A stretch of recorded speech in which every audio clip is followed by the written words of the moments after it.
Donc le second mot dans la liste qu'on va voir, c'est le verbe. Alors là, il y a beaucoup de choses à dire parce que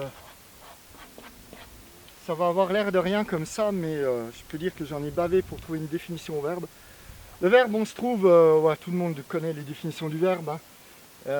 Mais c'est intéressant. Alors, on va te dire que les verbes, c'est ce qui représente des actions.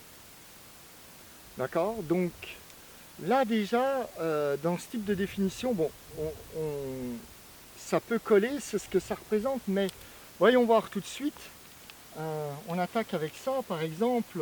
Ah oui, et puis tu as vu, on va tout de suite tomber dans ces types de verbes, hein, qu'on appelait avant les verbes d'état. Ça s'appelle plus comme ça, même les grammairiens se sont rendus compte que ça ne marchait pas. Ils les appellent les verbes attributifs, mais déjà là, on voit qu'il y a quelque chose qui ne va pas, parce que pour désigner tout un ensemble de verbes, on va les appeler verbes, et puis les autres, on est déjà obligé de leur donner un autre nom, parce qu'on sent que ça ne colle pas. Okay. Donc là, ce qu'il faut, c'est trouver une définition qui va tout regrouper. Et quand on dit une action, bon, quand on prend marcher, ok. Quand on prend courir, d'accord. Quand on prend manger, ça marche. Mais par exemple, prenons tomber. Quand on tombe, est-ce qu'on est vraiment en train de faire quelque chose? Alors, par expérience, hein, quand on tombe, on essaye de se rattraper. Même s'il n'y a rien à se rattraper, auquel se rattraper, voilà. Mais c'est la première chose. Mais on fait tout sauf tomber. Tomber, on ne peut pas vraiment dire que c'est une action. D'accord? Donc on voit déjà que la définition du verbe en tant que quelque chose qui représente une action, ça ne va pas parce qu'il y a tout un ensemble de verbes, ça ne marche pas. Par exemple, mourir. D'accord? Mourir. Est-ce qu'on fait vraiment quelque chose quand on meurt? Bon, puis ça, à la limite, c'est pas très grave parce que c'est pas des. Enfin, tomber, mourir, on l'utilise quand même assez souvent. Mais il y a pire. D'accord? Je prends le verbe être.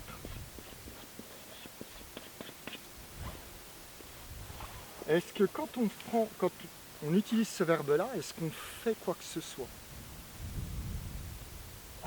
Ça marche pas. D'accord? Donc, pour avancer là-dedans, ce qu'on pourrait dire, quand on tombe, on pourrait dire que on change de position. Et mourir, on change d'état. Donc on pourrait prendre cette définition, cette idée de changement. Et beaucoup de verbes vont représenter ça.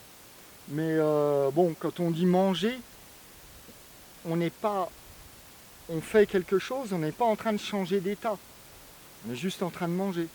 Hein, quand on pleure, bon, on est juste en train de pleurer. On fait quelque chose, hein, ou notre corps fait quelque chose, mais bon, on ne fait pas grand-chose quand on pleure. Mais voilà, et du coup, mais regarde, même avec le verbe être, bah, ça colle pas. Tu dis je suis grand, je suis parti. Ça marche pas du tout. D'accord? Et donc ça, une langue sans le verbe être, ça doit pas être très courant. Et puis, on prend le verbe avoir. Le verbe avoir, ça colle avec aucune de ces définitions, hein. Ni c'est un changement d'état, ni de position, ni de rien. Donc, on se retrouve avec, qui sont certainement les deux verbes principaux de toute langue, hein. Si tu enlèves le verbe être et le verbe avoir, on peut se débrouiller autrement, hein, mais ou les choses qui sont rattachées à ça. Quand tu dis posséder,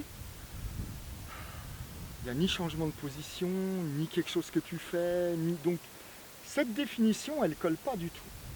Alors, votre serviteur s'est creusé la tête un certain temps, et quand je dis un certain temps, je veux dire que ça m'a occupé l'esprit pendant à peu près 2 ans. J'ai pas fait que ça, hein. Ça m'est arrivé de tomber amoureux, d'apprendre des choses, faire des maths, donner des cours, enfin bref.